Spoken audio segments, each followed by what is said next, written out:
Alors, ce que je vous propose, eh bien, à l'approche de Yom Yerushalayim, c'est simplement de réfléchir à un midrash quelque peu surprenant que nous allons voir dans quelques secondes. Ce qui m'importe dès à présent, et ça notre objectif, c'est de se comprendre, est-ce qu'il y a un lien, ou plutôt quel est le lien qu'on peut arriver à déceler entre eh bien, l'annonce généreuse, l'annonce réjouissante que Sarah va être mère et la construction de Jérusalem, les retrouvailles avec les frontières de Jérusalem.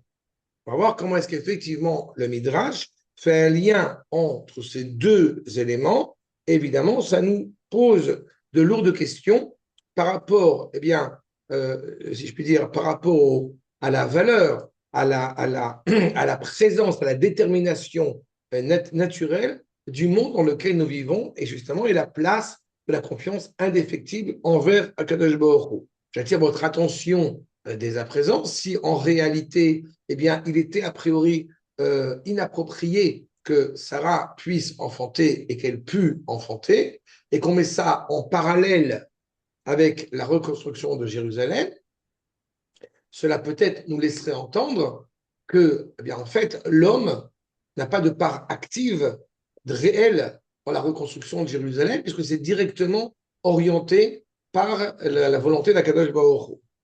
Et dans ce cas-là, Comme la évidemment, naissance d'un enfant. mais la naissance d'un enfant, Ah, pas n'importe quel enfant. La oui, naissance de non, bien l'enfant sûr. de Sarah, vu son âge, vu, Oui, bien sûr, bien vu sûr. le contexte. Et donc, évidemment, ça C'est bien. interroge aussi sur le rôle de l'homme dans ce développement de la délivrance. Donc, c'est ce que nous allons essayer de comprendre ensemble. Tout d'abord, vous voyez, eh bien, on ne peut pas ne pas se. J'aurais envie de commencer par une note moderne, contemporaine. On ne peut pas ne pas s'émouvoir, comme j'aime à le dire et à le répéter, on ne peut pas s'émouvoir lorsque nous observons Jérusalem aujourd'hui. D'accord? Se remémorer, voir de nombreux périples qu'a traversé Jérusalem et de l'avoir aujourd'hui, encore une fois, eh bien, je dirais, reconstruite, encore une fois, pas totalement, mais nous assistons à une réalité extraordinaire. Est-ce que nous pouvons, eh bien, nommer ça un miracle? Est-ce que c'est naturel?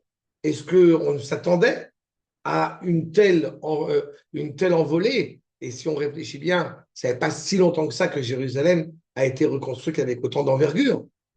C'est pas? Il faut toujours avoir en tête quand même que quand on va notamment au Kotel, qu'il y a encore 59 ans, pour être précis, eh bien, c'était un endroit qui était réservé pour jeter les poubelles jordaniennes, avec une cour, avec un muret derrière.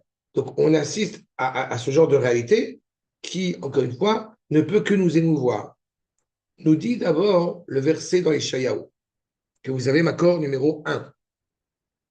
Ko amar Hashem, go alecha, veitzerecha mi beten anochi. Ainsi, donc, a parlé à Keshboru en te délivrant, en te façonnant à la sortie de la matrice, n'est-ce pas? On pourrait comprendre la matrice évidemment égyptienne, en tout cas, cette naissance qui apparaît. Anochi Hashem, c'est moi, Hashem, qui a fait tout cela. Asa Kol, noté, Shamaim Levadi, Roka, à la Haaretz, Mi Meiti.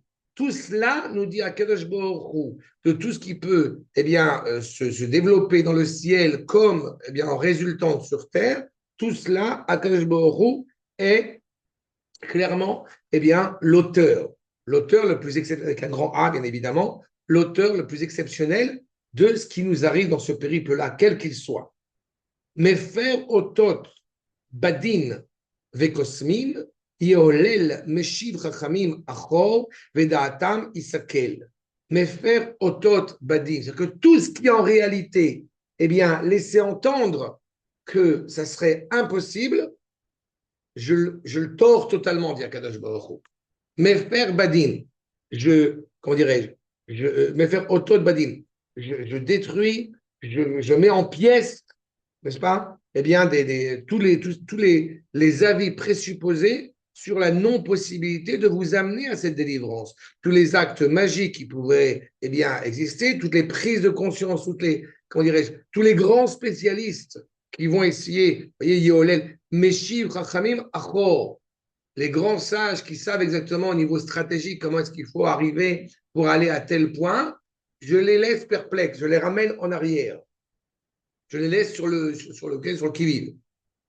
Vedaatam et Sakel, leur conception, leur compréhension va en réalité être balayée. Mais Kim Davar Avdo, parce que justement, Mekim Davar Avdo, ça veut dire je fais lever la parole du serviteur, Veatsat Melachav, et le conseil des anges Yashlim, qui va être complété par Akash Borou, à Omer le Yerushalayim, Touchal, parce que j'ai décidé, quels que soient les présupposés, quels que soient les spécialistes, on va dire les spécialistes, les journalistes du Proche-Orient, ce que vous voulez, j'ai décidé que Jérusalem va revenir, Touchav, elle va redevenir Oulare Yehuda, Tibanena, Ve Charvotea, Akomen. Toutes les destructions de Jérusalem, je vais les reconstruire. La ville de Jérusalem va de nouveau, pleinement se reconstruire. Pour mieux comprendre ce verset, je vous propose de voir source numéro 2, Metsuda David, vous voyez, Meshiv Chachaim Achor, que signifie cette notion de rendre les sages quelque part perplexes. Les fiches et Derech HaChachamim, Leitrakem Bechol Pa'am Yoter. En fait, les sages, si je puis dire, étaient à chaque fois de comprendre stratégiquement comment c'est possible. Amar Shamakom, Meshiv HaChachamim, les Achor, Akash Baruch les ramène à leur perplexité. Resonoloma, Mi Metapshim ou Metabdim, Mina Chochma. Mais Metapshim, c'est-à-dire qu'ils deviennent idiots. Ou mitabdim, et donc ils perdent leur sagesse. Venesim, sechlim, ils deviennent bêtes. Prenons un exemple au hasard. Un exemple au hasard, bien évidemment, bien connu. Il y a 59 ans, il était évidemment, avec une stratégie extrêmement pointilleuse, il était certain qu'on allait reconquérir Jérusalem en une journée.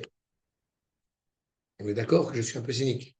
On allait reconstruire Jérusalem en. On allait reconquérir Jérusalem en une journée. C'était clair, en c'était une prévu, journée. c'était carré, on savait. Pardon. En aucune manière, on aurait pu, par exemple, je ne sais pas, imaginer que la Ligue arabe, avec tous les pays arabes qui étaient autour de nous, n'avait qu'une seule envie, c'était de nous massacrer, de nous détruire, et qu'en aucune manière, et je continue mon cynisme, on aurait pu penser qu'on était dans une guerre dramatique d'existence.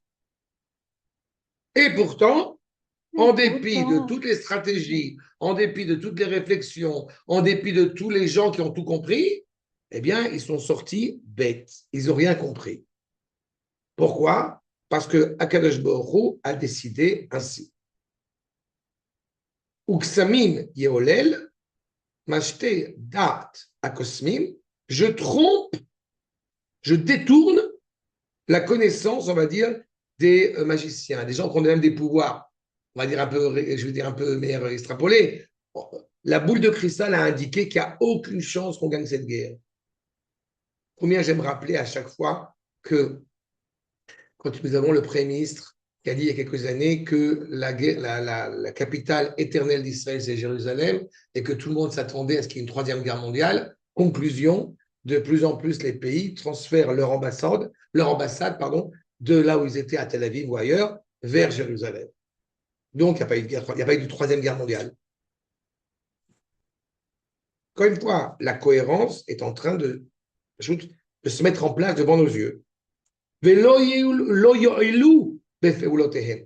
que soient leurs actions, quels que soient leurs décrets, quelles que soient leurs prières, encore une fois, Akadosh Baruch Hu les détruit. Comme dirait l'expression, les détruit façon puzzle. C'est pas ce qu'on appellerait la bêtise, c'est au mieux l'ignorance, au pire. Mais non, ils savent. Non, ils savent. Pire. Ah non, ils savent. Justement, au pire Mais il y a beaucoup de gens. D'envie, de jalousie. Oui, mais j'ai entendu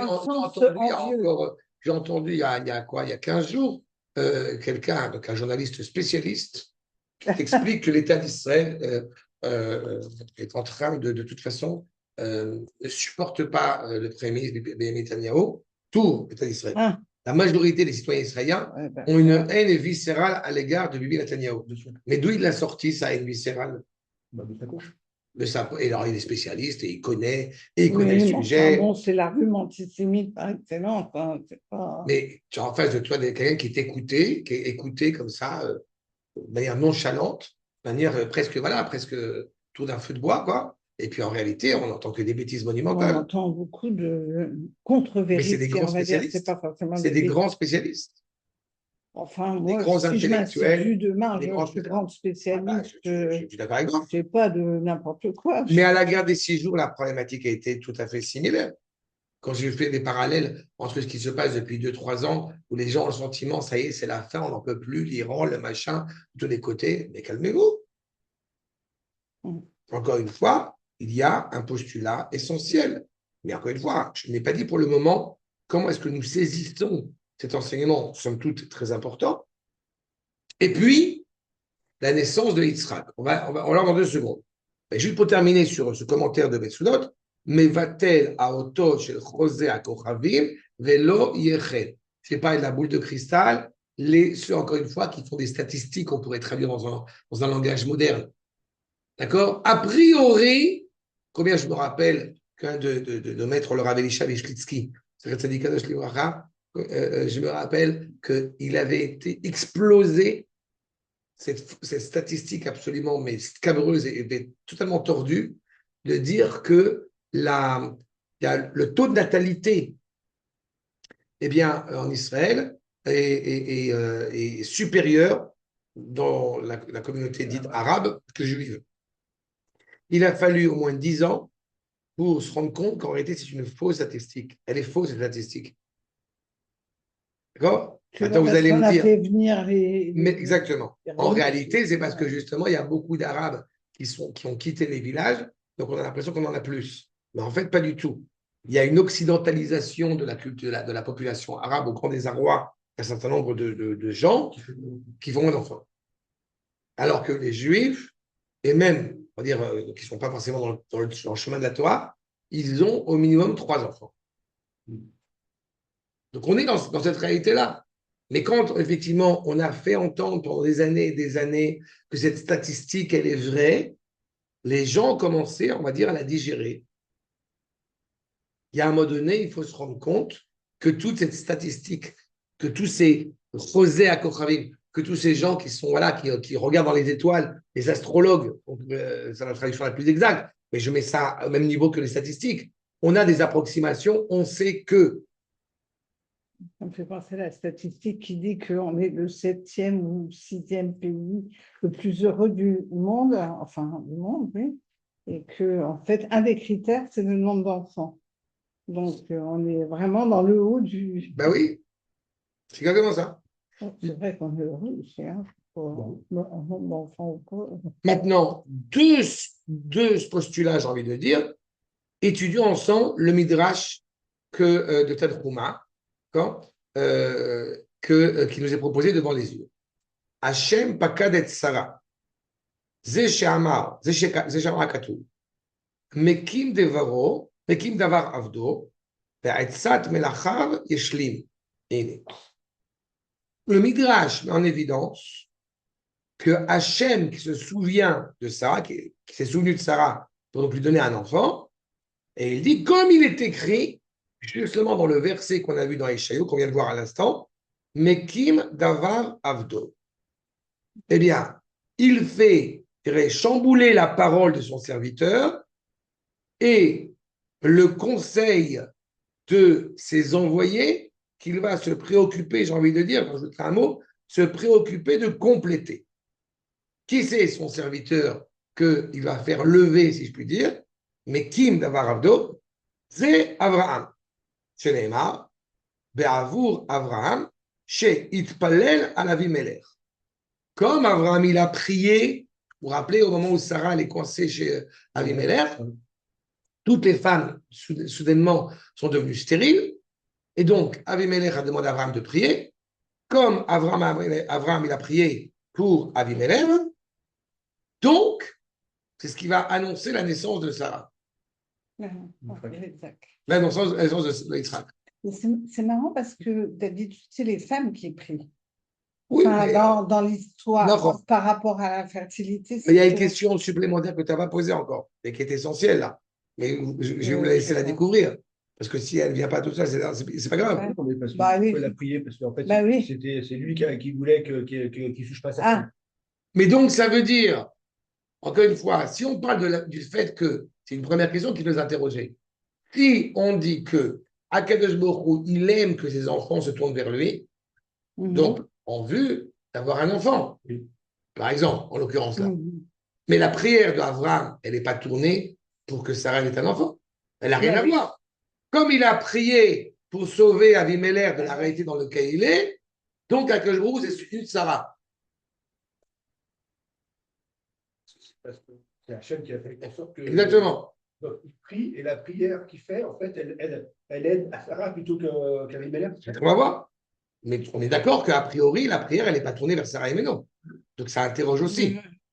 C'est pour ça que. Mhm. Veitpalel Avraham el Elohim. Donc il parle, il prie vers Dieu. Ve'atzat melachav yashlim shebasru oto amalachim. C'est justement les anges tutélaires qui vont venir, en l'occurrence, eh bien, Michael, qui vont venir lui annoncer que Akash Baruch Hu va revenir, Shuv Ashuv elecha ka'et chaya, que, eh bien, on va revenir vers toi. Et donc pour t'annoncer cette bonne nouvelle d'avoir un enfant que Akash Baruch Hu va compléter, puisque les anges tutélaires ont annoncé la naissance de Yitzhak. Et Akash Baruch Hu va confirmer, j'ai envie de dire, cette nouvelle. Et de la même manière, Aomer le Yerushalem Tushav la Yehuda Tibanena. De la même manière qu'on dit clairement que Jérusalem va être pleinement reconstruite. Et la question évidemment que pose le Midrash, quel est le rapport? Ma inyan ze, les kan, et la keshem, shenitiashu mimena aumot, שלא נבנית, לא נבנית, והיא תיבנה, שנאמר, האומר לירושלים, תושב. Quel est le rapport entre les deux? Et il dit, de la même manière qu'on s'est résigné, qu'on s'est désespéré de la part des nations, du fait de l'oppression des nations, qu'en aucun cas on pourrait reconstruire Jérusalem, nous est annoncé que la ville de Jérusalem, en dépit de tout, en dépit de toutes les statistiques, elle va être reconstruite. Kibana Hashem Tzion, parce que justement, Akash Baruch Hu construit la ville de Tzion. Quand on dit reconstruire, c'est qu'on reconstruit le temps. Non, Bah tout, oui. tout Jérusalem. Parce que là, il y a encore reconstruction. Bien sûr. Mais c'est pour ça que la troisième bénédiction, notamment du Birkat Amazon, tu dis Bonné Yerushalayim. C'est un présent constant. Même quand tu auras le Beth Amikdash, la construction de l'infini, elle est absolue. Donc elle continue à chaque fois une étape supplémentaire. N'est-ce pas? Évidemment, il y a certains qui vont te dire, je me rappelle, ça fait des années, je me rappelle que quand il y avait eu cette question qui a été posée au Rav Cherki, et qu'il y avait cette idée de dire justement, mais quand on parle de construire Jérusalem, on parle du Beth Amikdash. D'abord, la réponse la plus simple, techniquement, entre guillemets, dans ce cas-là, ça ne va pas de pair avec le fait qu'on dise que ce soit David et Shlomo qui ont construit Jérusalem. Si on veut être. David, c'est pas lui qui a construit le Beth Amikdash, a priori. Ouais. C'est là, il y a tout un ensemble d'enseignements qui nous montrent bien que sans David, le Beth Amikdash n'aurait pas pu être construit. Ouais. Mais en réalité, on ne peut pas, à chaque fois, lire les choses de manière métaphorique. Quand on parle de construire Jérusalem, c'est construire Jérusalem. Le Beth Amikdash, il ne se construit pas sur rien. Il se construit sur une réalité existante, en l'occurrence une ville administrative, vivante, dynamique, etc., etc. Mais ce qui effectivement fait qu'on aurait pu se désespérer en pensant que la ville de Jérusalem, vu l'oppression des Goïms, n'oublions pas les Romains qui avaient ensalé la ville en espérant qu'elle ne puisse jamais plus se reconstruire. Donc a priori, on est foutu.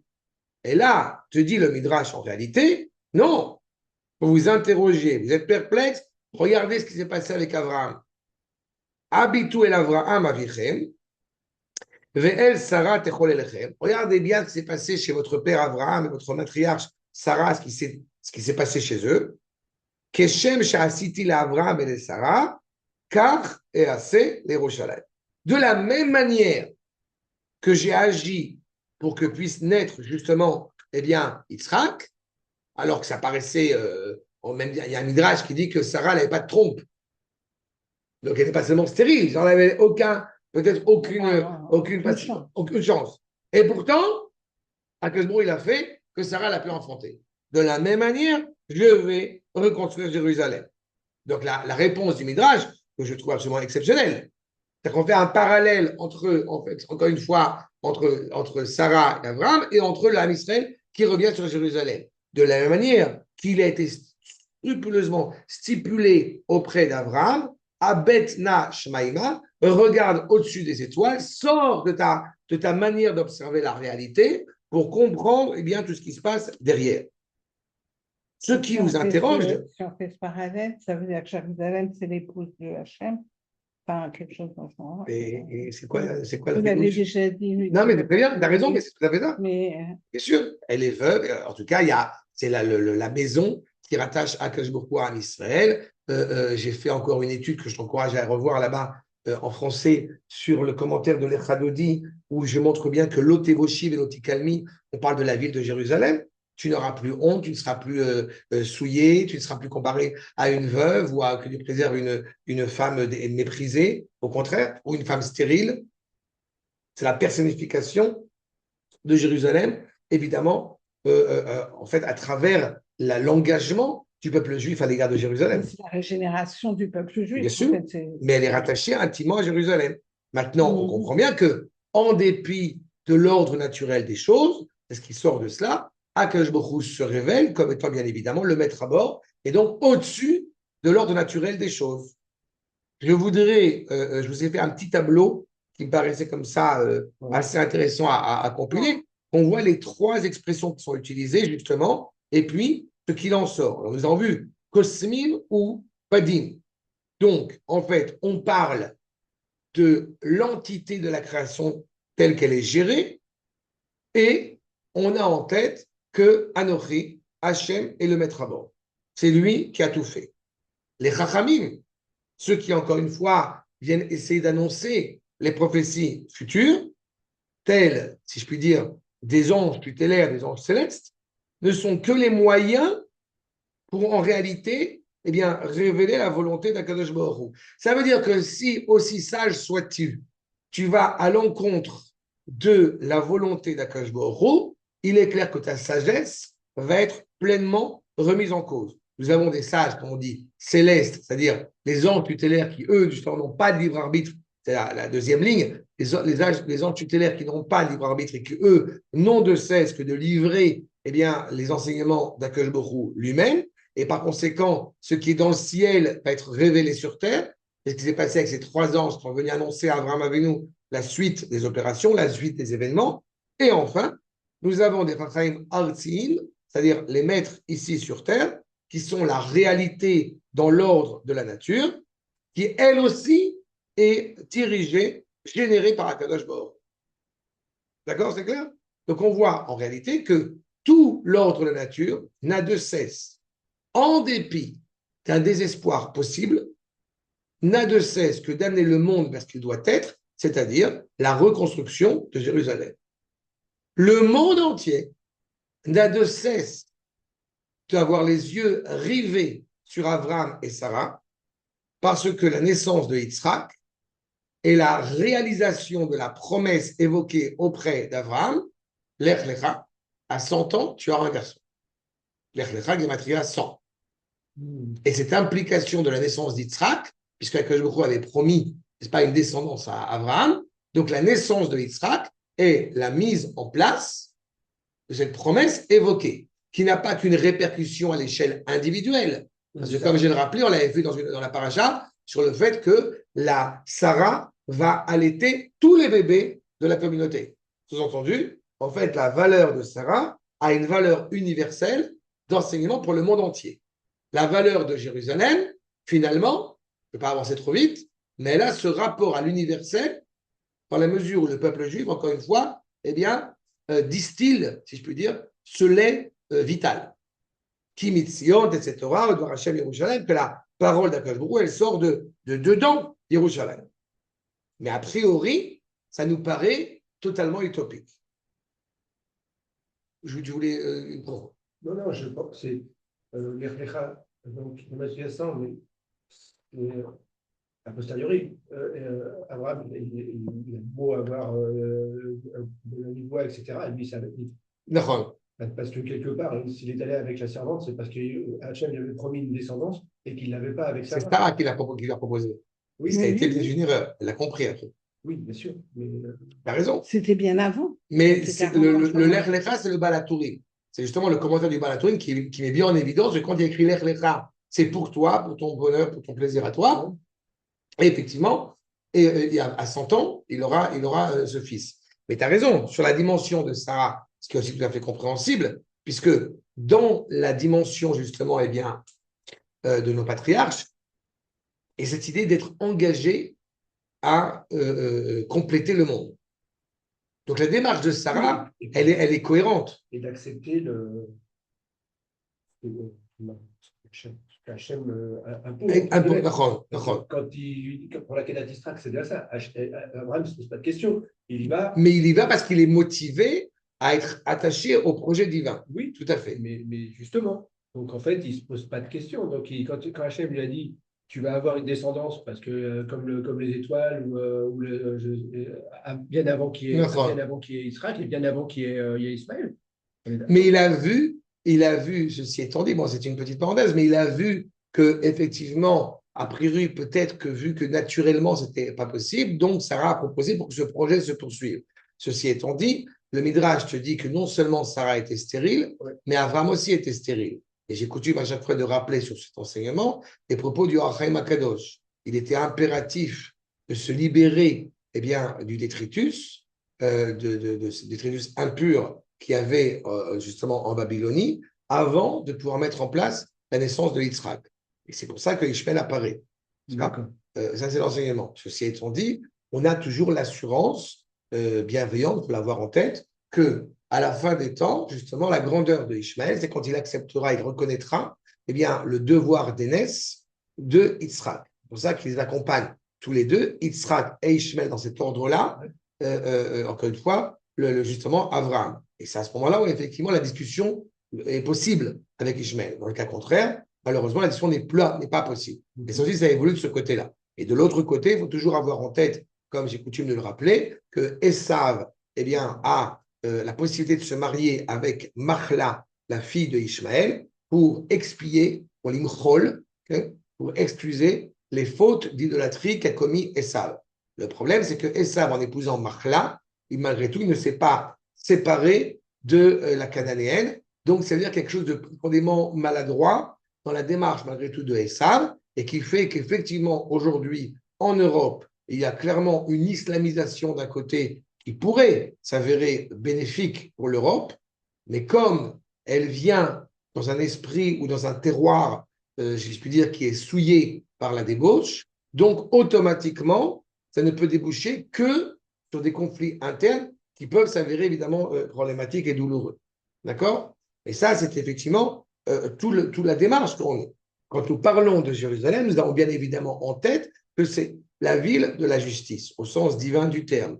Ce qui nous importe, c'est que justement, Yerushalayim, il y a cet assemblage des deux noms qui ont constitué Jérusalem. Comme vous avez bien évidemment, accord numéro 4, justement, cette prise de conscience, comme tu dis, Avram, il n'avait pas conscience de ça et pourtant il a une pleine confiance envers Akadosh Baruch Hu, il n'en demeure pas moins que lui n'est pas en train d'étudier au Beth Midrash ce que nous sommes en train d'essayer de saisir. Lui, il vivait cette réalité-là. Donc ça a des implications aussi derrière, ce qui n'enlève pas évidemment la grandeur évidente d'Avram. Ceci étant dit, Avram, comment a-t-il appelé cet endroit? Ira. Vaikra Avram Shem Amakom Ahu, Hashem Ir'e.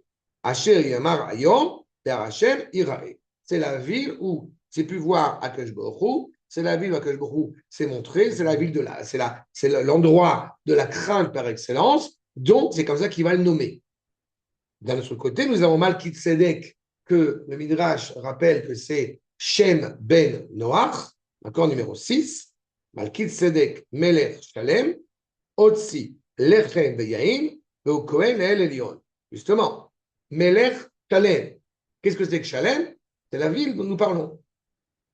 Et il a sorti après la guerre, justement, lui qui sert Dieu profondément supérieur, mais déconnecté de la terre. Ce qui est le problème, justement, de Shem. C'est pour ça qu'on est fils d'Abraham et pas fils de Shem, parce que Shem et Ever, l'un et l'autre, se sont ont mis en avant la dimension céleste ou la dimension terrestre, et pas comme une unité absolue. Nous, ce qui nous importe, c'est à la fois Ira et à la fois Shalem, à la fois une crainte révérentielle absolue envers le Créateur et le projet du Créateur, et de l'autre côté, cette mise en place de la justice divine sur terre, dans ce creuset terrestre. La ville de Jérusalem d'en haut, comme il est l'usage de le dire, ne peut pas se construire sans la ville de Jérusalem d'en bas. D'accord? Donc on a cette ambivalence des deux. Encore une fois, pourquoi est-ce que, selon les statistiques, a priori, on ne peut pas construire Jérusalem? Parce qu'il importe que tu sois conscient que c'est un projet dirigé par Akadosh Baruch Hu. Si ça va selon les statistiques, comme oui, c'est le bon moment, oui, on est engagé, oui, on est une armée exceptionnelle, oui, on est. En réalité, tu as presque oublié qu'il y a Hachem à bord. C'est qu'il bosse, exactement. Malheureusement, c'est ce qui s'est passé après la guerre des 6 jours chez le fameux pirate, n'est-ce pas, qui va indiquer que c'était prévu pour gagner la guerre. D'accord? Enfin, parmi les nombreuses bêtises qu'il a pu dire.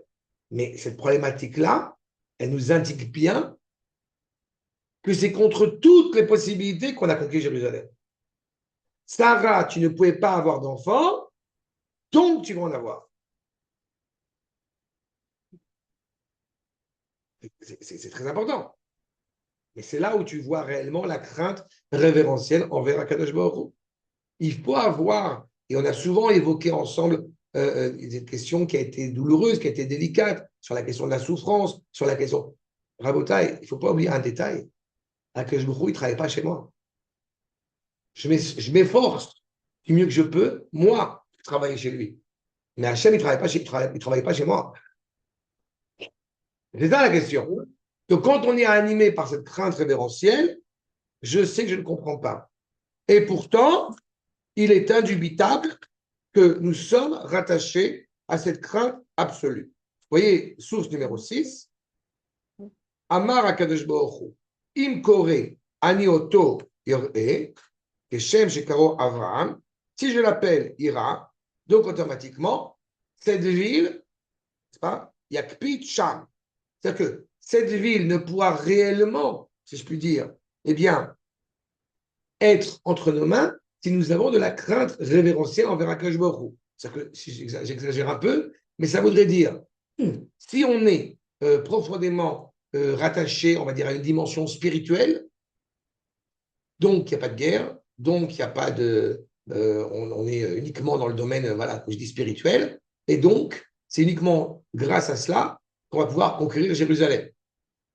Le seul problème, c'est qu'elle serait très malvenue de dire que Shlomo Ameler aurait pu construire le Beth Amikdash, aurait pu construire Jérusalem sans David derrière. Oui, sans Hachem, c'est évident, mais sans David qui mène les guerres. N'est-ce pas? Ve'im Shalem, Keshem Shekaru Sham, Shekaru Shem, Yakpid Avraham, Ani Koroto Yerushalayim, Al Shem Shneem. En fait, que nous dit Yakpid Shem? C'est-à-dire que si on dit que la ville, elle s'appelle Ira, on a un problème, parce que ça veut dire Shem, il va dire, mais pourtant, Malkit Sedek, la justice. Si on dit que la ville, elle s'appelle Shalem, alors Abraham, il va dire, mais j'ai fait la ligature de Yitzhak. Trouvez la solution, Ira, Shalem. Et vous comprenez que derrière, là, ce n'est pas une histoire d'ego, une histoire de je ne sais pas quoi. Il y a une volonté concrète, encore une fois, que la manière dont la ville va être dirigée soit, eh bien, la cohérence, l'unité absolue, comme j'aime à le dire, l'unité absolue à la fois verticale et à la fois horizontale. Ir chez Khubrala Yardav, on avait eu l'occasion de faire une étude sur ce mismor, ça veut dire que la ville, encore une fois, est l'expression de l'unité absolue dans le lien horizontal, c'est-à-dire entre le peuple, entre les membres du peuple à l'intérieur, et aussi vis-à-vis d'Akadosh Baruch Hu, à la fois au niveau des anges, si je puis dire, qui sont en haut, et à la fois au niveau des différentes tribus qui sont en bas. Tout cela, en fait, est l'expression de Jérusalem la plus cohérente. On pourrait dire que c'est le vecteur de l'unicité. Exactement, exactement. C'est toutes les forces sont tous tournées vers Jérusalem qui font clairement, encore une fois, avancer cette délivrance. Mais dans ce cas-là, effectivement, pourquoi est-ce qu'aujourd'hui, nous avons tout un ensemble de conflits à l'égard de Jérusalem, puisqu'on voit bien que c'est le cœur, c'est le foyer même de toute la création de toute l'humanité. Donc, comment est-ce qu'on comprend cela? Eh bien, pour cela, hein, il y a une problématique, je pense, qui est fondamentale. C'est parce que nous avons trop tendance, peut-être, à croire que Jérusalem est la capitale d'Israël, comme Paris est la capitale de la France, ou que, je sais quoi d'autre, est la capitale, je ne sais pas quoi. Pardon? Oui, mais à travers Israël. Oui. C'est ça qui est essentiel. C'est-à-dire qu'en réalité, ce qui n'est pas encore suffisamment compris, et qui à mes yeux est essentiel, c'est que il est évident que nous devons faire ce que nous avons à faire. De la manière que Abraham, à la demande d'Avimelech, il a prié. Mais on voit bien ce qui s'est produit. La prière d'Abraham pour Avimelech n'avait rien à voir. C'était même pas pour que Avimelech ait un enfant ou non. La prière, elle était, ou que les femmes qui étaient, puisqu'elles étaient toutes stériles à ce moment-là, du fait du mauvais comportement d'Avimelech à l'égard de Sarah et Ménou, et donc c'était pour libérer Avimelech et sa peuplade, du virus, du fléau éventuel. Alors qu'en réalité, ce qui doit clairement nous importer, c'est d'être conscient que je fais ce que j'ai à faire, tout en sachant que le Créateur, entre guillemets, va faire ce qu'il a à faire avec ou sans mon consentement, avec ou sans mon aiguillage. Quand nous sommes tellement attachés à la manière naturelle de gérer les événements, on oublie presque qu'il y a un maître au-dessus.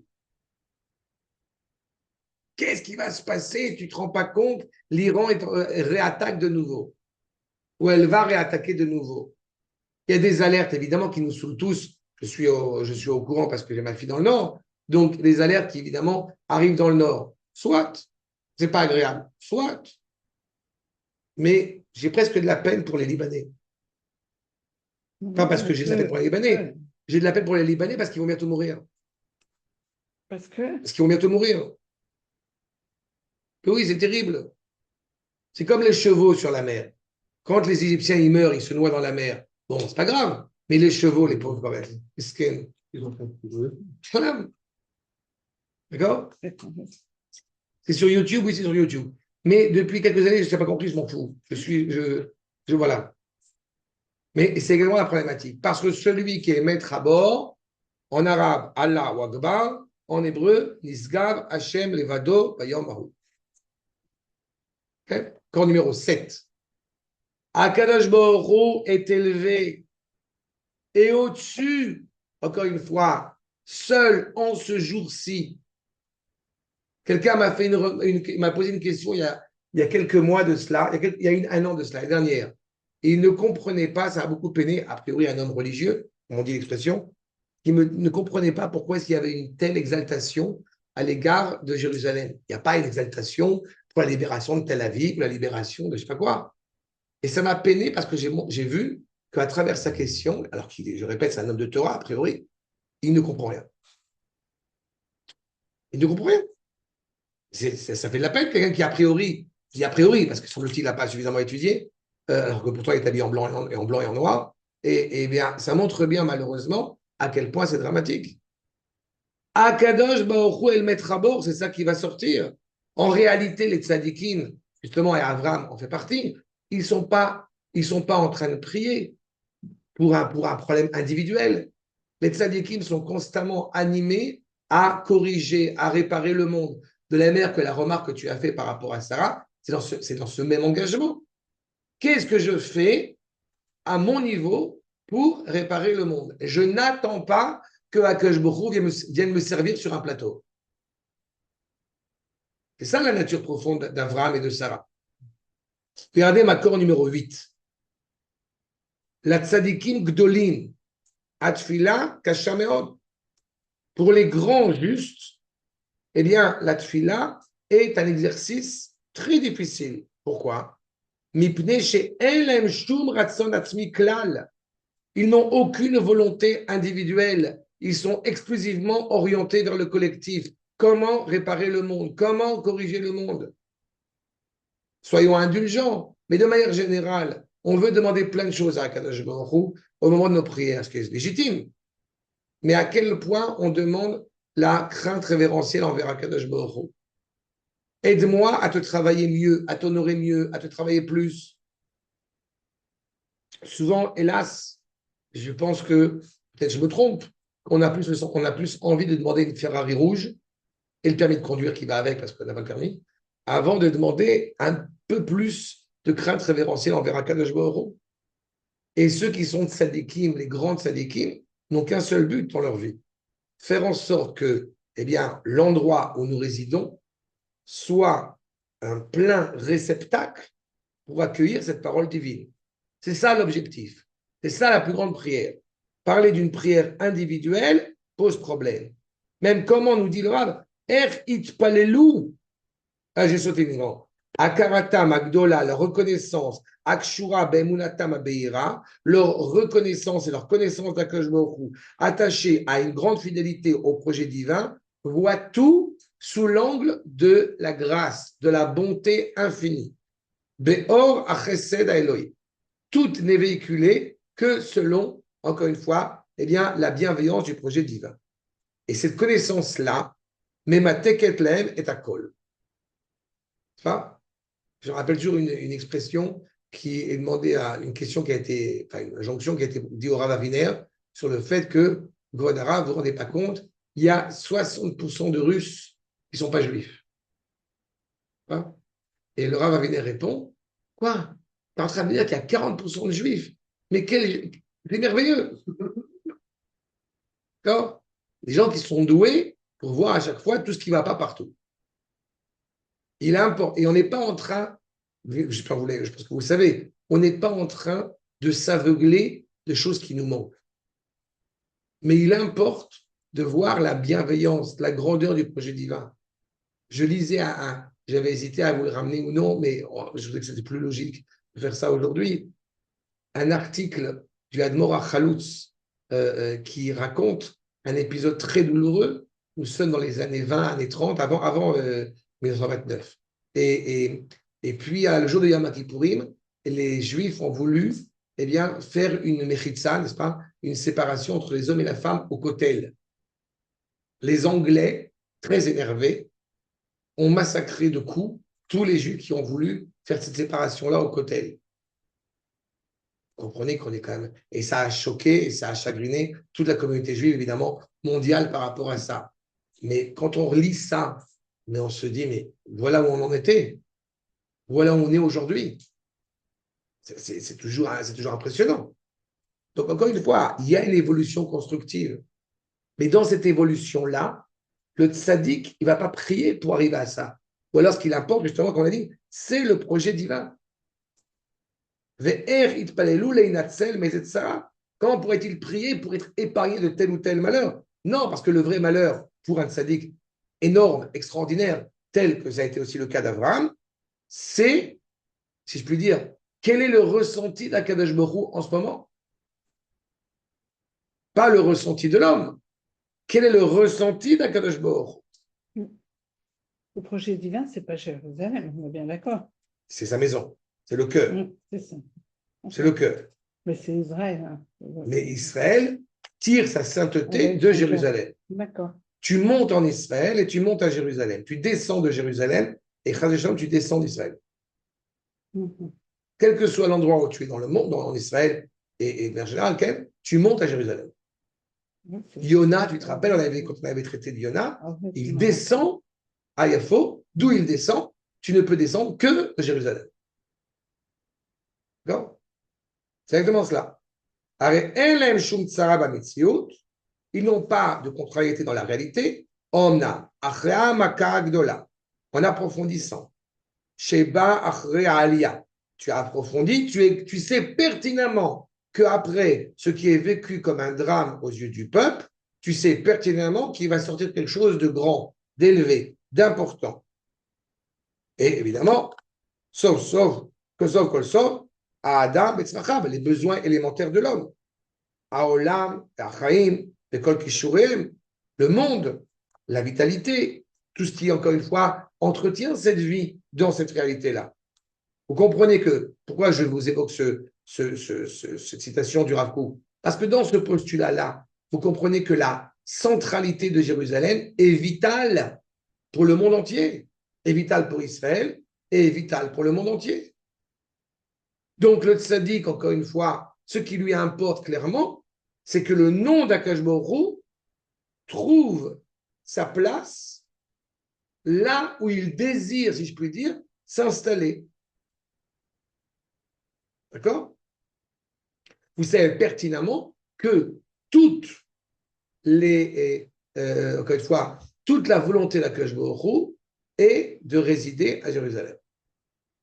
Toute la discussion, toute la controverse qui existe entre nos maîtres pour savoir si on peut ou on ne peut pas monter sur le mont du Temple, vous vous rappelez que c'est toujours attaché à cette problématique de la sainteté du lieu.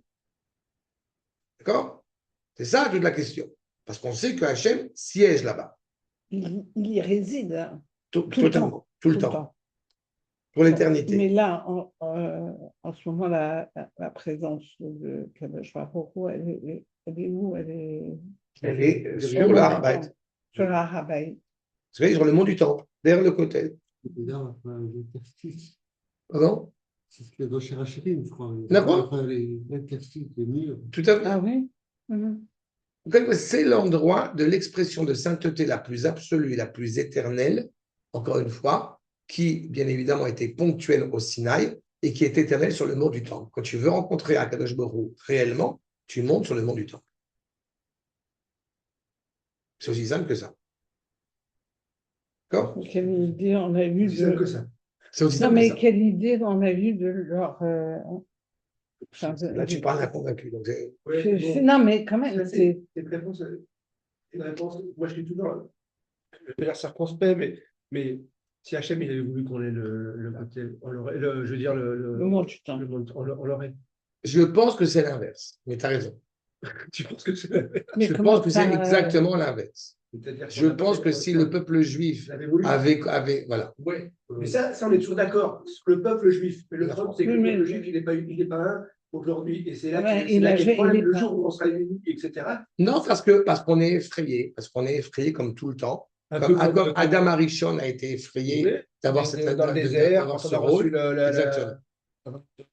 On a du mal à accepter, encore une fois, ce rôle, peut-être par humilité, peut-être par une trop grande humilité, mais on a du mal à endosser ce rôle qui est un rôle essentiel, encore une fois, pas seulement pour nous, mais pour l'humanité. Mais pour nos descendants, pour nos enfants, il y a des choses qui, grâce à Dieu, apparaissent de plus en plus claires. Encore une fois, je suis d'accord avec toi sur le fait que ce n'aurait pas pu se passer autrement si Akadosh Baruch Hu l'avait voulu autrement.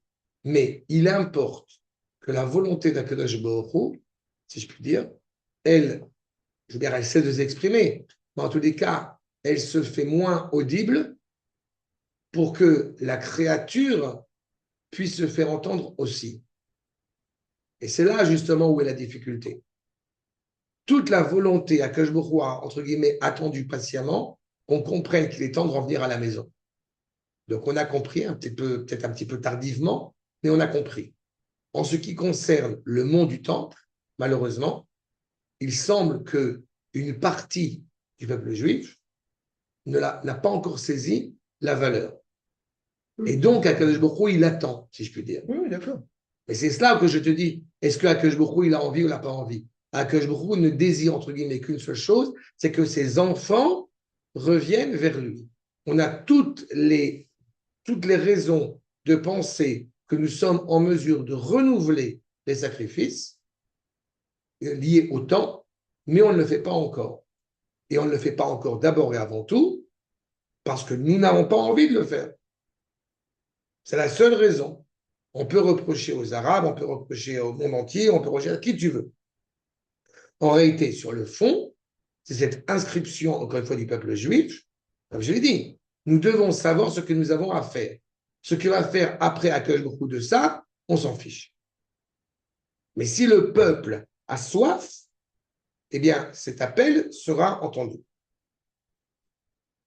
C'est frustrant parce que c'est toujours la même rhétorique qu'il faut Bah oui, mais qu'on soit unis, mais unis, il y en a tous les toujours. cas, en tout cas, Ouais, promouvoir cette il parole faut que animée ce par soit. la sainteté. Et quand je parle d'unité, c'est unité autour de la sainteté. Et puis, je permets encore une fois d'ajouter, j'ai compris pour ma part depuis un certain nombre d'années qu'il y a deux possibilités. Ou je m'assois, tu vois, ça me fait rappeler exactement ce que m'ont dit les soldats, et ils sont conscients de ce que je fais. Ou alors je m'assois dans mon coin, je ne fais rien, j'attends que ça passe. Ou alors je redresse les manches et je vais partout où c'est possible. Et, et si on faisait comme Abraham, on priait pour qu'enfin, juste sur ça, Oui, mais tu auras remarqué là sur encore ce- une fois, je te répète, que ce parallèle qui est très important est aussi très rassurant pour nous. Pourquoi? Parce qu'Abraham n'a pas prié pour que Sarah ait un enfant. Non, mais Dans la non. même cohérence, Ouais, on pourrait prier pour que le Beth Amikdash soit reconstruit. bah oui. Bien fait. Mais en réalité, on entend, grâce à ce parallèle du Midrash, que ce n'est pas exclusivement relié. C'est trop difficile. Non, ça veut dire C'est qu'encore possible. une fois, ça veut dire que bon gré, malgré toi, non, je veux que tu comprennes, Enfin, ça veut dire que bon gré, malgré toi, la délivrance viendra. C'est ça que je veux dire. Parce qu'il y a un terme Oui, mais pas que parce qu'il y a un terme. Parce que c'est ce qu'on a cité avant que tu arrives. C'est ce qu'on a cité sur le Midrash qui dit clairement qu'Abraham, il a prié pour Avimelech. Et c'est pour ça qu'Akash Baruch Hu, il a envoyé par le biais aussi des anges tutélaires l'annonce de la naissance de Yitzhak. Mais à la rigueur, il aurait été cohérent puisqu'on dit que Akash Baruch Hu, il aime d'entendre des prières de ses serviteurs, qu'Abraham demande un enfant à Akadosh Baruch Hu, que Sarah elle ait un enfant. Et dans ce cas-là, Akash Baruch Hu serait venu. Mais étrangement, il n'y a aucun lien entre la prière évoquée par Abraham, puisqu'elle était tournée vers Avimelech, et l'annonce de la naissance de Yitzhak. Et pourtant, on met cet événement-là en parallèle avec la construction de Jérusalem. Ça veut dire que même si tu arrives à la conclusion de dire mais ça ne se fera jamais, c'est trop compliqué, c'est impossible, bah, la réponse, le Midrash te répond. Ce n'est pas de ton ressort. Tu dois faire ce que tu as à faire, quels que soient les chemins droits ou sinueux qui t'amènent à la finalité de ce projet divin, mais de toute façon, encore une fois, il y arrive. Ce qui doit nous importer, ce qui importe les tzadikim, encore une fois, c'est d'œuvrer pour que le bien règne de plus en plus, que la bonté règne de plus en plus. Toute la valeur, encore une fois, de la prière, de son engagement, je vous cite oralement ce que dit le Rav Kook, toute la vitalité, la richesse, le respect, les enfants, la sérénité, la joie, la satiété, la sérénité, tout cela, la sagesse et la volonté et le plaisir, tout cela, encore une fois, n'a qu'un seul but, révéler la grandeur, l'émerveillement, encore une fois, du projet divin. C'est le désir profond des tzadikim. Pourquoi est-ce qu'Abraham a prié pour Avimelech? Pourquoi? Parce qu'Avimelech lui a demandé? Non. Il a prié pour Avimelech parce que ce qui importe Abraham, c'est que le bien règne sur terre. Je tiens à quelque chose, c'est que est-ce que c'est pas par humilité ou par qu'il a prié pour quelqu'un d'autre, qu'il a prié pour la lumière que pour lui? Parce qu'il n'a pas, il voulait pas, C'est en général, il voulait pas être au centre de l'histoire. c'est en général ce qu'il est l'usage de dire, si tu veux qu'il t'arrive quelque chose pris pour quelqu'un d'autre qui l'est, et comme ça que le bruit va se tourner vers toi. Et donc, ça aurait été logique si Avimelech avait envie d'un enfant et que tu pries pour lui. Sauf qu'en fait, tu ne pries pas pour Avimelech pour qu'il ait un enfant. Tu pries sur Avimelech pour que la malédiction, pour que le virus s'arrête. Ce qui n'a rien à voir avec la problématique de la naissance. D'accord? Encore une fois, notre objectif, c'est, je répète, que la bonté infinie du Créateur, quelle qu'elle soit le cheminement pour y parvenir, qu'elle soit pleinement présente, encore une fois, c'est elle qui donne vie, c'est elle qui donne sens au projet divin que nous vivons. Maintenant, selon ce postulat, je vous livre un enseignement du Ramchal qui est extraordinaire. Quelle que soit la réalité, je répète mon propos, quelle que soit la réalité que tu vas t'engager à faire ou à ne pas faire, eh bien, tu dois être conscient que tout ça s'inscrit dans le projet divin. Tout cela, quel que soit. Regardez le Ramchal. Amar C'est Asechel. quel d'accord? Makon numéro 9, pardon. Ok, Date Tvunot. ok, date, ok. Amar Asechel. Ata. Kshe. Nashiv El Libenu. Quand on va essayer de nous répondre en nous-mêmes, pour essayer de comprendre, Kol Sidre Maasav Idbarach, comment est-ce que la Kosh Baruch Hu gère son monde, met en relief, encore une fois, son projet. Kol HaMaaseh HaGadol, tout ce qu'il a fait de plus grand, Asher Asa, Mine, Si Madame, Shasa, Mine, Si Madame, Al Ale Haaretz. Quand, encore une fois, il a mis l'homme sur terre avec tout, encore une fois, l'envergure du projet. Mais quand la shérif Tiachlanu, tout ce qu'il nous a promis, la sot alidé nevia la kedoshim, tout ce qu'il nous a promis à travers ces prophètes animés en sainteté. Iné, ma shemit baver lanu, ce qui nous est clair, mikol ze birur gamo, ou otsem yichudo ilbarach. En fait, qu'est-ce qui nous est soudainement, c'est-à-dire limpide et clair dans tout ce grand projet que Dieu a mis en place? C'est son unité absolue. Qu'est-ce qu'on entend, si on y réfléchit consciencieusement, de cette histoire que nous avons vécue depuis 2000 ans? C'est que, bon gré, malgré nous, le projet divin est en marche.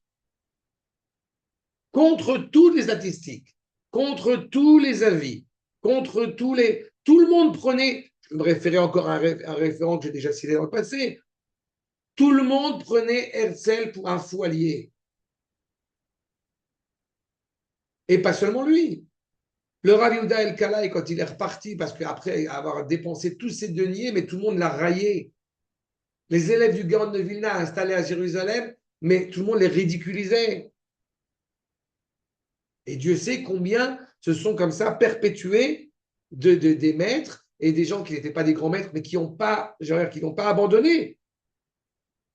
Encore une fois, ce qui se révèle bon gré, malgré nous, c'est l'unité du projet divin. Et tout ce qui avance dans l'histoire n'a que ça pour finalité. Thierry, chez Kol Sharma Alot, chez Mouto, toutes les valeurs de sa complétion, de la perfection divine, a Bilti Ba'ala Tachlit, Einam Itbarerim Etzenu Klal. Comprends, tu ne comprends pas. Comme tu as dit, c'est très compliqué. Tu as raison. Parce que vous avez dit l'unité du projet divin, vous n'auriez pas dit l'unité, vous auriez dit le projet divin est en marche, je comprends. Et l'unité, en fait, plus ça va, moi je comprends. Mais c'est très bien. Non, mais Non, c'est très bien. Qu'est-ce qu'on attend du peuple juif au niveau de l'unité? Qu'est-ce que c'est Ça veut dire qu'il y a. ce truc? C'est pas possible. Enfin, je veux dire. Quand tu dis, c'est pas possible. Tu as très bien dit. Mais on a envie que ça Oui, marche. oui, on a envie que ça marche. Mais sauf qu'encore une fois, je répète, Akash-Baruch ne travaille pas chez moi. Oui, mais pourquoi, enfin, quelle est la raison pour laquelle il a tant besoin de cette unité? Mais il a besoin de révéler sa parole et son projet sur terre. Tu peux arriver à la conclusion de me dire que il y a, comment dirais-je, il y a un mouvement, il y a un groupe de juifs en Israël qui est l'absolument parfait. Je suis d'accord avec moi que tu ne peux pas me dire. J'avais envie de dire, il n'a pas choisi son peuple. Et il a été choisi les Juifs. Alors, pour l'unité, c'est quand même compliqué. Ben, c'est pour ça qu'on travaille. Mais l'unité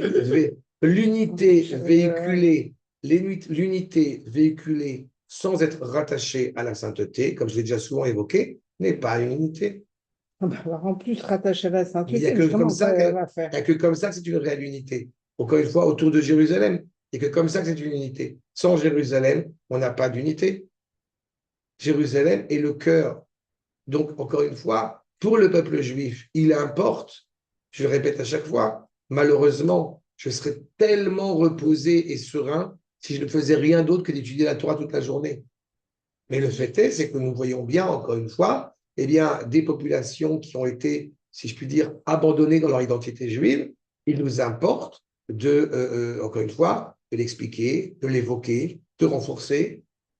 on n'a pas reçu tous la même éducation. Mes enfants, comme j'aime à le dire, n'ont pas reçu la même éducation. Je me rends bien compte maintenant de plus en plus qu'un certain nombre d'enfants en Israël, israéliens en Israël. Donc, quand on parle effectivement d'unité, mais le problème, c'est que tu as en face de toi tout un ensemble, eh bien, encore une fois, d'indices justement de toute cette humanité. Et comme le peuple juif englobe toute cette humanité en lui, donc l'unité est d'autant plus difficile à consolider.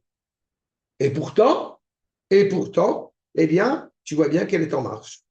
Regarde, après cet automne, il y a eu un mouvement, il y a eu un début d'unité. Bon, après, c'est difficile, mais tu vois bien qu'à chaque fois que ça frémit, et il suffit, je ne vais pas dire de pas grand-chose, parce qu'il y a un peu plus que ça. Mais demain, parce que Shalom, on est au bord du bout. Il va y avoir une unité qui va se faire. Et alors, je ne souhaite pas que ça se passe comme ça, parce que là, ça sera dans la douleur. Mais à un moment donné, quand on est face au mur, on n'a pas d'autre solution que de. Ou dans un bouleversement j'aimerais- positif. C'est exactement ce qu'on a eu l'occasion de rappeler. Quand les parachutistes, eh bien, ont reconquis, eh bien, le mont du Temple, le Rav Tzvi Yehuda, c'est tout nouveau. Le Rav Tzvi Yehuda a demandé expressément que les garçons de Merkaz Harav, quelle que soit l'année où ils sont en yeshiva, de s'asseoir à raison, je ne sais pas, d'une heure par semaine, peu importe, eh bien, avec ces parachutistes. Pourquoi? Parce que dès qu'il y a un réveil de l'unité nationale du peuple renouvelé, il importe que pour qu'elle soit profondément consolidée, qu'elle soit rattachée à l'absolu, qu'elle soit rattachée à l'unité du projet divin, qu'elle soit rattachée au Kodesh. Et c'est exactement cela. Et toute colère pour un bouleversement qui a eu lieu à Simchat Torah, si cette colère n'est pas rattachée eh bien, au Kodesh, au projet divin, elle ne fait malheureusement que s'estomper. Et donc, à chaque fois, c'est pareil. C'est ça qu'on va nous dire. Ça répond à ta question.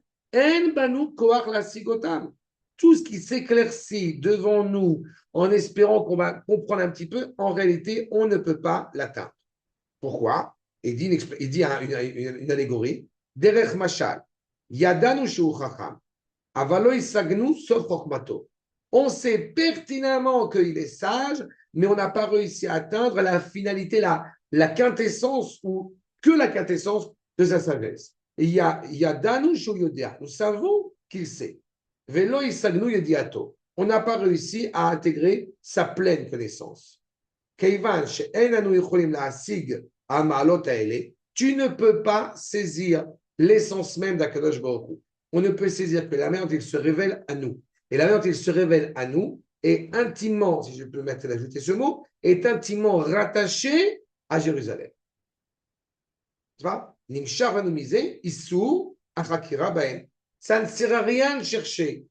Maintenant, il y a une question qui est presque logique. À quoi ça sert d'étudier?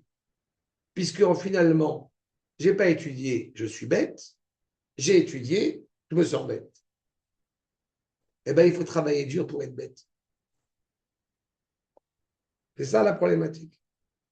Il faut travailler dur pour comprendre quel point tu as devant toi une réalité immense. Étudier, ça nous rapproche de Hachem. Enfin, ça nous Ça permet te permet de saisir comprendre, un peu mieux que tu ne saisis mais pas. ça ne nous aide pas à œuvrer pour. Si, parce que quand tu étudies comme on est en train de faire maintenant, on comprend les choses, on comprend le processus. Est-ce que du coup, puisqu'on sait comment comprendre et comment décrypter le processus, est-ce que du coup, eh ben, on va savoir comment avancer? Eh bien, oui, parce qu'on retrousse les manches et on parle au monde entier qui est prêt à écouter. Mais en fait, non, mais il faut qu'on parle aux nôtres, aux Juifs, Qu'est-ce qu'on fait? pas le monde entier, en fait, pour l'instant. Qu'est-ce que je fais? Du mieux que je peux. Oui, mais Qui est prêt à écouter? Ben voilà. Pourquoi le Rav Kook, il avait tant d'élèves que ça? Il avait 3 élèves. Je ne comprends pas pour le Rav Kook. Hein. Non, mais... Pourquoi Rabbi Akiva avait tant d'élèves que ça? 5 élèves. Et alors? Et Oui, Abraham, mais était, et Abraham Avinu était tout seul. À propos d'Abraham tout à l'heure. c'était Abraham il y a était tout longtemps. seul. Donc, pas qu'il ait autant, c'est encore pire. On n'a pas affaire à des gens qui sont idolâtres, on a affaire à des gens qui sont abrutis. C'est quand même beaucoup plus facile à gérer les abrutis que les idolâtres. Ben, je sais pas. Je sais, là, je sais pas, je vous écoute. Mais non, mais Je on dois revient. voir, mais On n'est pas je veux affaire, bien on n'a pas espérer. affaire à une réalité de gens aujourd'hui qui, hélas, on peut s'en désoler du manque de connaissances, mais on n'a pas affaire aujourd'hui à des gens qui ont étudié profondément pour arriver à telle ou telle conclusion. On est exclusivement dans le ressenti. Donc c'est même beaucoup plus facile à gérer aujourd'hui qu'il y a encore 80 ans.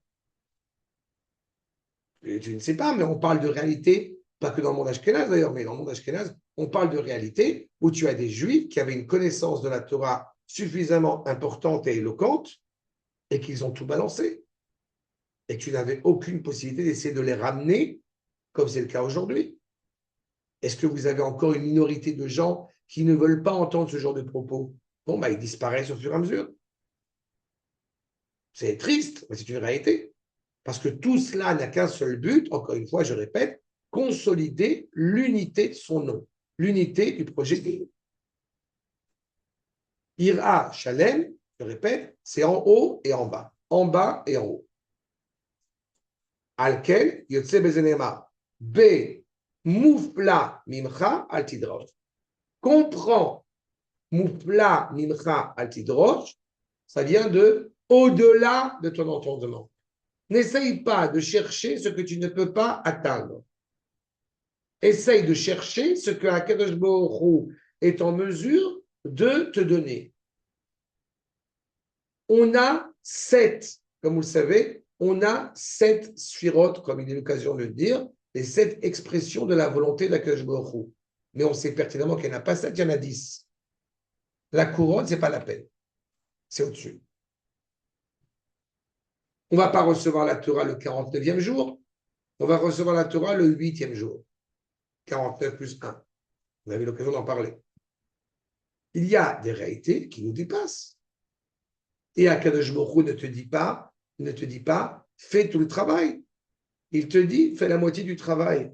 Je pense que, encore une fois, c'est un enseignement aujourd'hui qui est, à mes yeux, profondément. Je donne toute mon admiration pour leur avis au Shapira, parce que c'est grâce à lui que j'ai travaillé sur cette sira, mais je trouve que c'est extraordinaire. C'est-à-dire qu'on est en train de dire, ni ne te désespère pas de la réalité dans laquelle tu vis, ni n'oublie pas avec humilité que tu n'es pas à Kadosh Baruch Hu.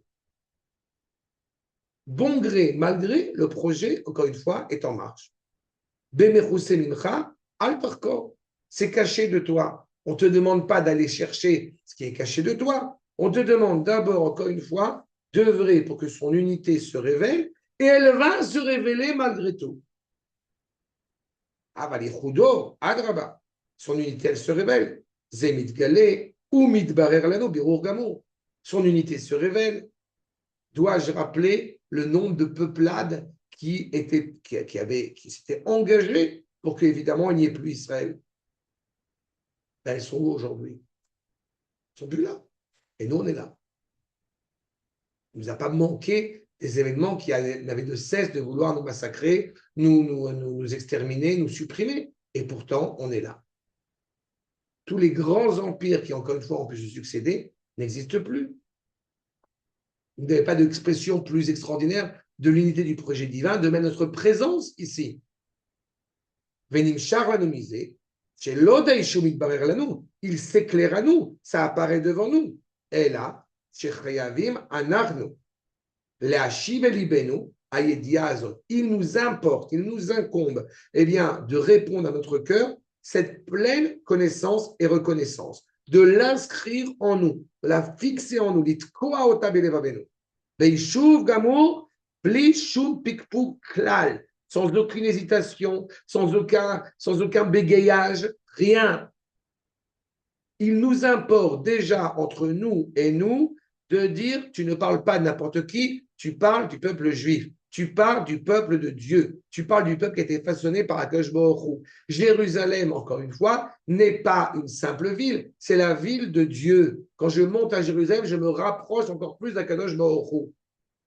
Et donc, il importe aussi de dire au monde, comme il est, semble-t-il, nécessaire parfois de se le rappeler, que non, nous ne sommes pas en train de négocier, eh bien, Jérusalem pour qu'il y ait la paix, la sérénité dans le monde. Non, tu m'as pris mon appartement, tu l'as souillé, t'as fait des graffitis sur le mur, et tu viens de me dire, écoute, si ça ne t'embête pas, je voudrais partager avec toi, je te donne les toilettes, je te donne le garage, je te donne la cuisine, pour que tu puisses toi aussi t'y installer. Et ferme ta bouche.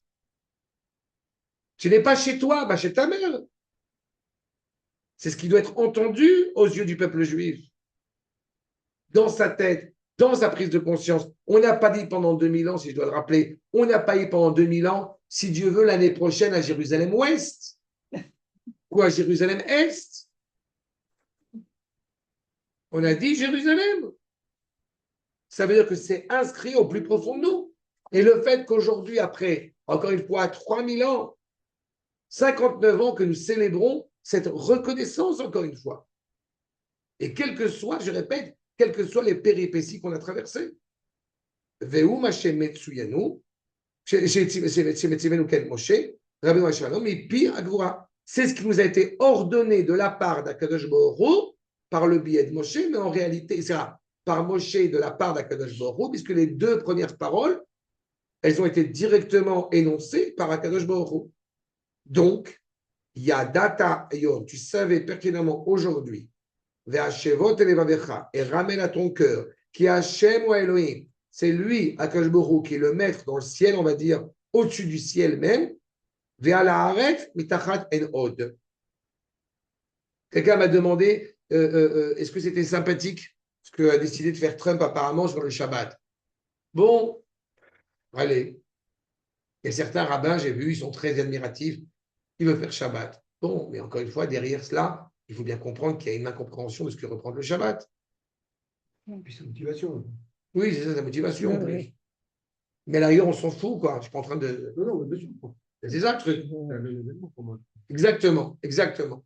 C'est d'abord, est-ce que nous comprenons encore une fois ce que représente ce Shabbat pour des gens avec kippa et des gens sans kippa. Peut-être qu'à l'adresse du Américain, ça porte, peut-être. Mais tant mieux. À l'arrière, C'est un non-événement mais en soi, quelque part.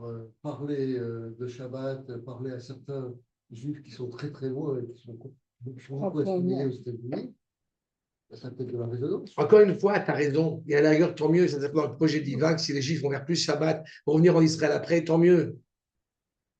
Mais tu comprends que derrière cela, ce qu'il nous faut bien comprendre, encore une fois, c'est le cœur, c'est le centre.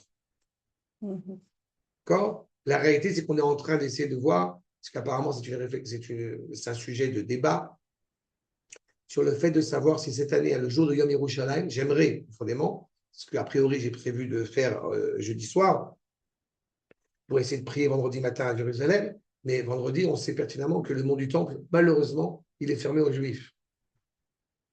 Donc, il y a une discussion en cours pour essayer, je vais en dire de manière tout le temps, mais encore plus cette année, de faire en sorte que le jour du Yom Yerushalayim, parce que la moindre des choses, le Harabait soit ouvert, qui serait cohérent, encore une fois, par rapport à ça. Mais là, encore une fois, ça montre bien que si on en est encore dans cette discussion, ça veut dire qu'il y a, voilà, malheureusement, l'unité de la Kajorou n'est pas encore pleinement, encore une fois, intégrée. C'est ce qu'il nous dit. Vous voyez, Meid Be'atzmo, en entendant cela, en écoutant cela, en ayant fixé, j'ai envie de dire, ce pieu dans notre cœur sur lui, cette unité insubdivisible du Créateur.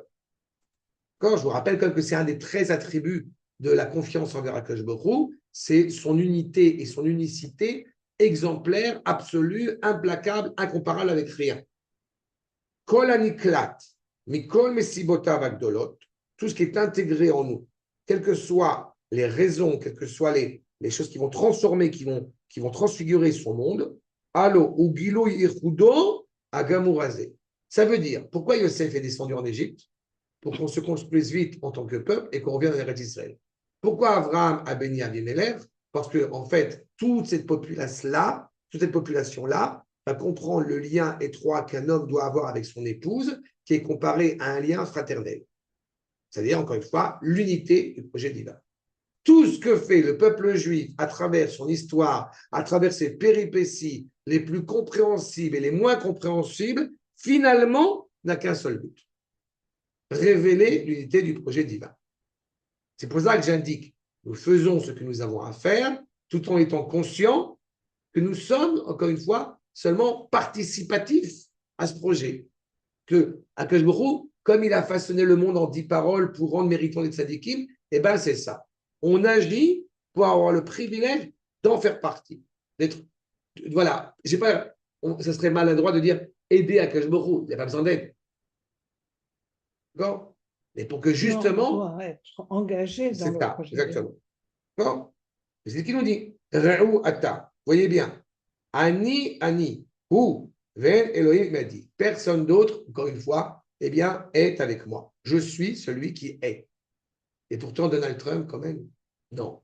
Ouais. Umikre zenema, achar shekal kol sivu agilgul, agalgal. Et on est dans Rosh Hashanah et on parlait du roi Cacher, Darius. Et en fait, c'est ça. Trump, il est cachère, mais sans son intérêt. Tu vois, donc, en fait, C'est ça. On veut honorer le roi, qui est clairement annoncé dans le futur, qu'on veut cette promesse qui est faite à Israël, encore une fois, où s'éclaircit son unité absolue. C'est ça l'objectif. Yom Yerushalayim, c'est la reconnaissance, encore une fois, que de nouveau, comme dans le chant, Lotevoshim, Lotigami, tu n'auras honte ni de toi-même, ni les nations ne pourront te faire honte. Franchement, quand vous montez à Jérusalem, là, une fois n'est pas coutume, mais on se dit quand même que elle est belle notre ville, quoi. j'ai monté à Jérusalem. C'est ça. Mais quand on monte du train, c'est juste incroyable. Et puis tout, comme j'aime à le dire, tout, le climat, la Rakevet Kala, enfin, quand on va comme ça, là, tu te promènes dans les rues de Jérusalem, Les travaux. oui, mais ça fait partie aussi de cette vitalité à Jérusalem. En plus, très honnêtement, je me permets de vous livrer à un truc personnel, c'est-à-dire que je fais partie des gens qui aiment bien me perdre dans deux villes en Israël, à Tzfat et à Jérusalem. J'aime bien me perdre. J'aime bien me perdre dans les petites rues. J'aime bien. C'est le bonheur d'être Bon, le Rav Nazir, quand il n'est pas sorti de chez lui pendant 19 ans, vous savez cette anecdote. Il n'est pas sorti de chez lui pendant 19 ans. Parce que la ville de Jérusalem, la vieille ville n'était pas entre nos mains. Et chaque fois que je racontais, ça m'émeut à chaque fois. Le Rav Goren, il a fait venir, dès qu'ils ont reconquis Arabaït, il a fait venir son Rav et son beau-père. Les deux premiers civils qui sont montés sur le mont du Temple, tous deux Cohen, le Rav de Yehuda et le Rav Nazir qui est son beau-père. Et le Rav Nazir, c'est-à-dire qu'il tenait les pierres du côté, les soldats, ils sont passés à côté. Ils n'ont même pas vu qu'il y avait quelqu'un tellement il était imprégné. Non, mais c'est de ça qu'on parle. Et j'estime que c'est important d'avancer, c'est important de se construire, c'est important de ne pas constamment être dans cette exaltation. Mais je pense aussi que d'un point de vue pédagogique, c'est fondamental de comprendre, si je puis dire, à quelle génération on est. Qu'en dépit de toutes les attentes, on est dedans. Vous voyez ce qu'il nous dit? Regardez, on reprend le verset qu'on a vu dans Ishayahu. Nisgav Hashem levado bayom. En ce jour-ci, où, encore une fois, le Créateur va se révéler, si je peux dire, seul dans toute son élévation. Vaya Hashem le melech haou bayom Hashem echad ou shmo echad. Que son nom va être reconnu pleinement. Est-ce que nous sommes dans une sorte de, comment dirais-je, de nationalisme qui, encore une fois, se tournerait vers lui-même et qui n'aurait de volonté que destructrice à l'égard du monde? Certainement pas. C'est justement parce qu'il y a cette intimité qui est renouvelée, n'est-ce pas? Le nom d'Akash Baruch Hu est reconnu dans sa grande unité, que à ce moment-là, vous voyez le verset dans Tzfania, qui az ha'afoch el ha'amim likro kulam b'shem Hashem le'avdo shechem echad.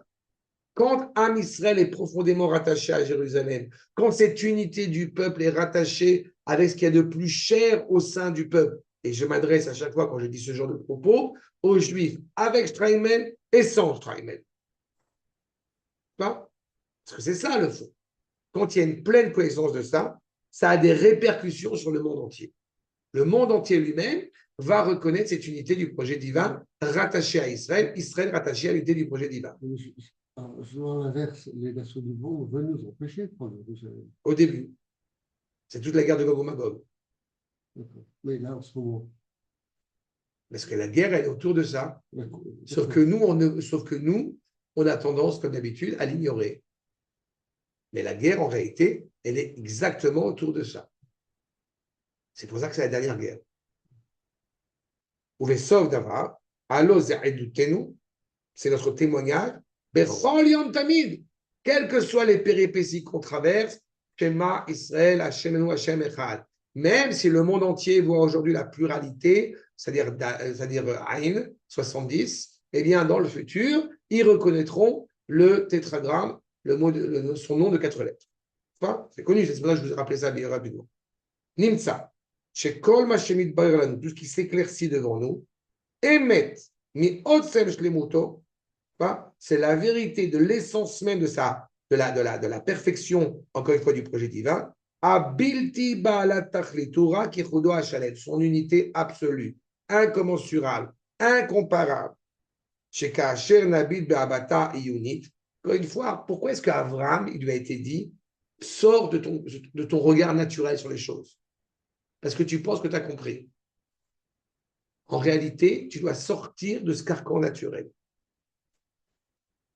Je vais me permettre de faire une remarque très personnelle, on a souvent parlé, d'ailleurs entre nous, avec Stan aussi, mais à chaque fois que j'ai cru le sentiment que j'ai compris ce que je me attendais de moi, ben, je me suis rendu compte qu'en fait, pas du tout.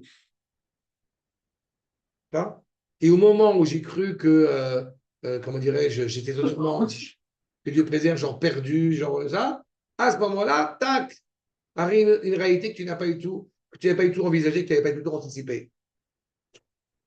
On est humblement participant au projet. Et il nous importe d'être participant. On participe. Peut-être que quelque part, on est le projet, en fait. Mais oui, on est le projet. Mais le projet qui est intimement rattaché à des Shabbat. Oui. Même quand on n'a plus confiance ou qu'on doute. Enfin, oui, mais on n'a pas confiance. On a confiance dans l'attente de savoir qu'est-ce que je vois attend de moi. Dans cette dimension que je m'exprime. Pas dans la réalité. On a quand même l'espoir que le projet divin. On n'est pas arriver. que. Mais il va arriver, on est en plein dedans. Après, encore une fois, ça n'empêche pas que la souffrance, elle existe, comme on a dit. Mais tout cela n'a qu'un seul but, je répète, c'est révéler, encore une fois, dans un même élancé, de retourner à notre cœur, de recomprendre que Hachem ou Elohim, que l'ordre de la création est dirigé par la providence divine, encore une fois, c'est ça qu'il faut entendre. Et c'est ça qu'il faut bien écouter. Je répète, on voit Jérusalem, ce qu'on appelle le Rav Kook, on voit Jérusalem sous 2 axes. Elle s'appelle Yerushalayim, elle s'appelle Tzion. Quand on parle de Komemiyut, la rédemption de Jérusalem, Komemiyut, c'est-à-dire 2 commodes. Il y a 2 étages. Il y a la dimension nationale et la dimension spirituelle. Il y a la dimension extérieure, la dimension intérieure de Jérusalem. Tu pourrais croire que quand tu observes Jérusalem d'un point de vue extérieur, ça n'a rien à voir avec la dimension intérieure qui est rattachée à l'unité du projet divin. Alors qu'en fait, pas du tout. Et tu pourrais même croire, de l'autre côté, que la dimension intérieure, c'est elle qui anime le projet divin, et que la dimension extérieure n'a rien à voir. Eh ben non. Quand un soldat est en train de conquérir Jérusalem, si je puis dire, eh bien, lui-même n'est peut-être pas conscient, mais la nation est consciente qu'il nous arrive quelque chose d'absolument, encore une fois, extraordinaire. Ce qui était annoncé, comme dit Ishayahu Makor numéro 10, pour la fin des temps, Va'aya b'achayit hayamim, nachon yeh, à la fin des temps, oui, il sera Ar Beit Hashem, Berosh Ha'arim, la montagne d'Akadosh Baruch Hu à la tête de toutes les montagnes, Ve'alchu amim rabim, beaucoup de peuples vont venir, Ve'amru lechu, ve'na'ale el Hashem, allez-y, et on montera dans la montagne d'Akadosh Baruch Hu, El Beit Elohei Yaakov, vous voyez, c'est pas qu'on est en train de faire on dirait en hébreu, un tiche-touche. On n'est pas en train de faire un mélange entre Israël et les nations. Mais les nations elles-mêmes s'exaltent à aller sur la maison, vers la maison du Dieu de Yaakov. Vous allez nous indiquer le cheminement pour arriver à cette maison de Yaakov. On va suivre les cheminements d'Akadosh Baruch Hu. Ki mitzion tetzetora, udvar Hashem Yerushalayim. Ki mitzion, ça veut dire que de Tzion, de cette dimension politique, la Torah va sortir encore une fois vers le monde entier. Mais la parole d'Akadosh Baruch Hu, ne peut être réellement présente au Dvar Hashem, mi Yerushalayim, sous-entendu, mi Tor Yerushalayim. Uniquement, encore une fois, Yerushalayim. Uniquement de Yerushalayim. Ça veut dire que la prise de conscience, comme on a vu dans le verset, Benizgam Hashem Beyom Levado Beyom Ahu, comprenons bien que la délivrance viendra réellement à partir du moment où nous sommes conscients des limites de l'ordre naturel qui sont comment dirais-je, inaltérables, qui sont clairs. Le monde est limité. Le monde, la nature, notre esprit est limité. Et tout en étant conscient que cet esprit, cet ordre naturel des choses est limité, la vérité absolue du projet divin agit en elle. La Emouna, comme vous savez, elle est au-delà de l'entendement, elle est au-delà de l'esprit. Et elle se révèle encore une fois dans la réalité, par la tfila, par les actes, par les mitzvot. De la même manière que Sarah et Abraham vivent dans le monde dans lequel nous vivons, avec une prise de conscience grâce à Akash Baruch Hu, qui est une réalité qui dépasse l'entendement. On n'est pas en train d'à côté d'oublier qu'il y a une réalité du monde qui existe. Et donc, on ne va pas tomber dans l'écueil de dire « Non, mais Dieu va y pourvoir, je ne fais rien ». Mais on n'est pas non plus dans l'inverse. En disant justement, eh bien, techniquement, on ne peut pas y arriver, on est foutu. Elle est claire cette problématique? C'est exactement cette prise de conscience. C'est pour ça, comme il faut à chaque fois le dire, mais heureusement que nos aïeux n'ont pas été réalistes. S'ils avaient été réalistes, on ne serait pas là aujourd'hui. Que Dieu préserve. On aurait été là parce que Akash Baruch Hu aurait voulu qu'on soit là. Mais on n'est pas réaliste. On est animé par une force qu'on n'arrive pas à saisir. C'est cette force de la Neshama. Ce qui est impressionnant, comme on aime à le dire, quand on a affaire à des Juifs qui ont étudié la Torah, alors on peut dire, on sait d'où ça sort. Mais quand des Juifs n'ont pas étudié la Torah et qu'ils ont des actes de bravoure absolument extraordinaires et un don de soi exceptionnel, d'où ils le sortent? C'est irrationnel, ce n'est pas compréhensible, et pourtant il existe. Parce que ça provient justement d'une force qui dépasse. Être rattaché à Jérusalem, c'est être rattaché à cette force qui dépasse l'entendement. Enfin, je le formulerai de manière un petit peu déformée, comme j'ai dit tout à l'heure. Paris est la capitale de la France, Jérusalem n'est pas la capitale d'Israël. Et c'est parce que Jérusalem est au cœur d'Israël que Israël est absolu, et se révèle dans son absolu, dans son éternité. D'accord? Donc ça, c'est pour nous dire, évidemment, Yom Yerushalayim Sameach, Zrat Hashem. C'est la journée jeudi ou c'est jeudi soir? Tu veux pas que tu regardes? Oui, parce qu'après,